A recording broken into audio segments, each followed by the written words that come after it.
Hey Pineys, I'm going to go over a quick tutorial on how I built this moss mosaic for a local brewery. First, it's time to mill that wood. I used recycled pallet wood for this one. And then I had to get our track saw out to cut the backers. Since this was a mirroring mosaic, I had to cut 2 matching pieces. Once they were all mapped out, I started cutting up the pieces to create the mosaic. For this one, they had an idea of what they wanted off a previous mosaic that I created, so I just had to replicate that with some larger pieces and some add-ons because the size was slightly different. In this brewery, they have 3 main purples that flow throughout the whole brewery, so I definitely wanted to incorporate them in this mosaic and do a fading from lighter to darker.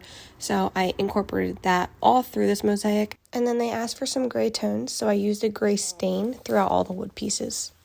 Once I was done painting and staining, I remembered I have to put moss on this piece, so the backer has to be black so that nothing comes through. So I took everything off, painted it, and then reattached all the pieces, glued it up, pin nailed it, and did the same to the mirroring side. I let the glue dry overnight, and then first thing in the morning, I got the track saw out and cleaned up all of those edges. I have to say, upgrading to the Festool track saw has been a lifesaver and a time saver for me, especially when cutting big mosaics like this. It's my go-to, and I absolutely love it. Alrighty, now that they're all trimmed up, it's time to flip these babies over and figure out what I wanted to do for framing. In the original mosaic, it was a double frame, but I wasn't sure if I wanted to incorporate the purple in it or not. But at the end of the day, I chose a clean white frame for the inside little frame, which is about a 1/4 inch.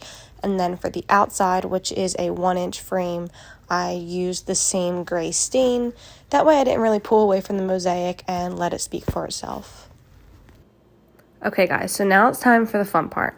I've tried many different methods of attaching the moss in your mosaic. I've tried CA glue, I've tried hot glue guns, I've tried wood glue.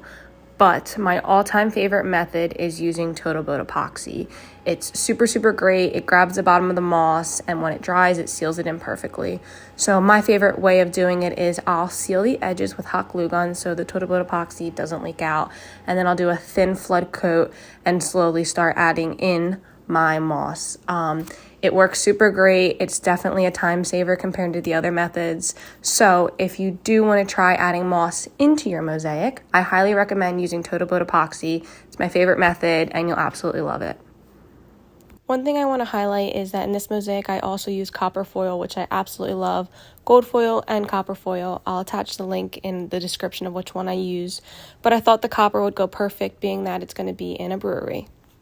You can't complete a project without adding your name or brand on it, so we used one of the copper plates to mount to the copper foil and just screwed it in right on the front, and it was the perfect little touch and the finishing piece. Here's a couple videos and photos of the finished product. I was so stoked to get this order because one, I love working with moss, and I thought it'd be fun to tackle a large mirroring moss mosaic and also work with purple and different shades of it. I've never done that before, so it was cool to do that. This past weekend, we were actually able to visit the brewery and see this piece all hung up in its final home, which was a really cool experience. Thank you guys so much for watching. I attached links to all of the products and tools we used in this video, and please let us know if you have any questions or comments.